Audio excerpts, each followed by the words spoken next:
कक्षा 8 गणित का अध्याय 11 या लेसन 11 वाणिज्य गणित पर आधारित है, कॉमर्शियल मैथमेटिक्स पर आधारित है। इस अध्याय में हम लोग चक्रवृद्धि ब्याज के संबंध में, मिश्र धन के संबंध में, ब्याज के संबंध में, दर के संबंध में या इससे रिलेटेड जो भी क्वेश्चंस हैं उनके संबंध में चर्चा करेंगे। यहाँ पर देखिए बेटा, मानव को अपनी आवश्यकता की पूर्ति के लिए कभी न कभी लोन लेना पड़ता है या कर्ज लेना पड़ता है। आज कल आप देखेंगे कि मार्केट में बहुत सी ऐसी संस्थाएं खुली हुई हैं जो लोगों को उनकी आवश्यकता के अनुसार और अपनी शर्तों के आधार पर ऋण उपलब्ध कराती हैं। जब बैंकें नहीं थी तब भी कर्ज लेने की प्रक्रिया थी, या लोग कर्ज लेकर के, उधार लेकर के अपनी आवश्यकताओं को पूरा करते थे और साथ ही साथ उस ऋण को धीरे धीरे चुकता करते थे। लेकिन जो संस्था, जो सेठ, साहूकार या जो व्यक्ति किसी दूसरे को ऋण देता है तो वह उससे कुछ धन कमाता है, कुछ धन प्राप्त करना चाहता है। तो इन्हीं सब प्रक्रियाओं का यहाँ पर अध्ययन करेंगे। सबसे पहले देखिए, चक्रवृद्धि क्या होता है। चक्र का मतलब होता है चक्कर और वृद्धि का मतलब होता है बढ़ोतरी। तो चक्रवृद्धि का मतलब होता है प्रत्येक चक्कर में बढ़ोतरी। और वह चक्कर क्या है? वह चक्कर एक निश्चित अवधि है। वह 1 साल का हो सकता है, 2 साल का हो सकता है, 6 महीने का या 3 महीने का हो सकता है, या ग्रामीण क्षेत्रों में आप देखेंगे कि मासिक रूप से यह बढ़ोतरी होती है।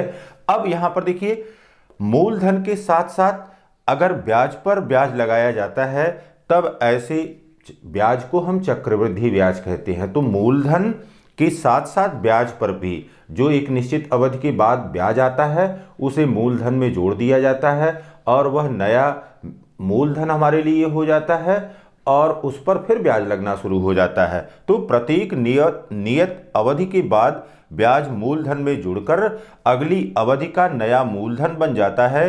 यही प्रक्रिया नियत समय तक चलती रहती है। तो इस प्रकार से जो ब्याज होता है उसे हम चक्रवृद्धि ब्याज कहते हैं। अब यहाँ पर देखिए बेटा, कुछ टर्म को, कुछ पदों को हमको समझ लेना है। पहले मूलधन किसे कहते हैं? वह धन जो किसी को दिया जाता है अथवा किसी से कर्ज के रूप में लिया जाता है उसे हम मूलधन कहते हैं, या उसे हम प्रिंसिपल मनी कहते हैं, प्रिंसिपल अमाउंट कहते हैं। फिर इसे पी से प्रदर्शित करते हैं। इसी प्रकार से मिश्रधन क्या है? मिश्रधन का मतलब हुआ कि मूलधन और ब्याज का जो योगफल होगा वही मिश्रधन कहलाएगा। इसको कंपाउंड मनी कहते हैं। फिर बात आती है कि समय क्या होता है। कर्ज ली अथवा दी जाने वाली अवधि को ही हम समय कहते हैं और इसे हम यन से प्रदर्शित करते हैं। ब्याज दर क्या है? जब हम किसी के पास उधार लेने जाते हैं तो उधार की प्रक्रिया में वह कुछ दर निर्धारित करता है कि भैया हम 100 रुपये पे कितने रुपए आपसे वार्षिक लेंगे या हम 6 मंथली लेंगे। वही यहाँ पर दर के रूप में होती है और इसे हम प्रतिशत में व्यक्त करते हैं। 5%, 10%, 12%, 3%, इस तरह से प्रतिशत में इसे व्यक्त किया जाता है। फिर है कि मिश्र धन ज्ञात कैसे किया जाता है। मिश्र धन को ज्ञात करने का सूत्र है A बराबर P इंटू 1 प्लस R बटे 100 रेज टू पावर n। जहां पर जो संकेत दिए गए हैं यह A मिश्र धन है, P मूलधन है, R दर है और n यहाँ पर समय है।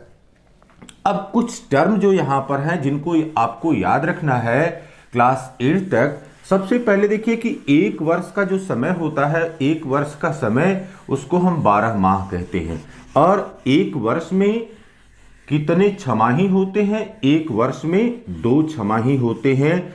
6 माह का 2 यहां पर टर्म होगा। इसी प्रकार से 1 वर्ष में 4 तिमाही होता है, क्योंकि ब्याज की दर वह छमाही भी लगाई जा सकती है और वह तिमाही भी हो सकती है। तो और जब भी कोई वार्षिक ब्याज दर दी गई होती है तो वार्षिक ब्याज दर को हमको अर्धवार्षिक में बदलने के लिए 2 से भाग देना होता है। जैसे मान लीजिए कहा इसने कि 8% वार्षिक, 8 प्रतिशत वार्षिक ब्याज दर है और इसको हमको छमाही में परिवर्तित करना है। तो छमाही ब्याज दर क्या हो जाएगी? छमाही ब्याज दर यह बराबर हो जाएगा 8/2 बराबर हो जाएगा 4% छमाही। तो यदि किसी ब्याज दर को हमने छमाही में परिवर्तित करना है, अगर वार्षिक में दिया गया है तो 2 से भाग देने की प्रक्रिया करेंगे, क्योंकि एक वर्ष में 2 छमाही के बराबर होता है। फिर देखिए, यदि ब्याज दर वार्षिक दी गई, जैसे दिया गया है 12% वार्षिक, और इस 12% वार्षिक को हमने तिमाही में परिवर्तित करना है, तो तिमाही ब्याज दर क्या हो जाएगी?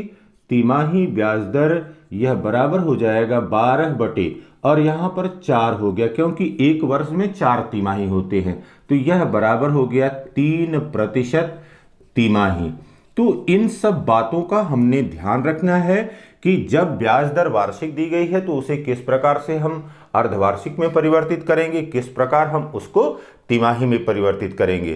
फिर देखिए, यदि ब्याज छमाही दे हो तो समय को भी उसी प्रकार से परिवर्तित करते हैं। जैसे हमने कहा कि एक वर्ष यह बराबर हो गया 2 छमाही के।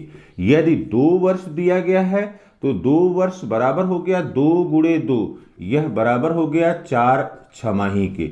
इसी प्रकार से अगर 3 वर्ष दिया गया है तो 3 वर्ष बराबर हो गया 3 × 2, यह बराबर हो गया 6 छमाही के। तो यहां पर अब वर्षों को हमको छमाही में परिवर्तित करना आना चाहिए, और आप प्रत्येक दशा में देख रहे हैं कि 2 से वर्ष में 2 से गुणा कर रहे हैं, 2 से गुणा करने पर उसको छमाही में परिवर्तित कर रहे हैं। फिर देखिए, एक वर्ष यह बराबर कितना है? एक वर्ष बराबर 4 तिमाही के है, 4 तिमाही के है। तो 2 वर्ष बराबर कितना हो जाएगा? 2 वर्ष बराबर हो गया 2 × 4 बराबर हो गया 8 तिमाही के। इसी प्रकार से 3 वर्ष यह बराबर हो गया 3 × 4 और यह बराबर हो गया 12 तिमाही के। तो ब्याज दर को हमने वार्षिक से छमाही और तिमाही में परिवर्तित करना आ जाना चाहिए। साथ ही साथ समय को यदि वार्षिक दिया गया है तो अवधि को हमने फिर छमाही और तिमाही में परिवर्तित आना चाहिए, तब जाकर के इस अध्याय के प्रश्नों को आसानी से लगा सकते हैं।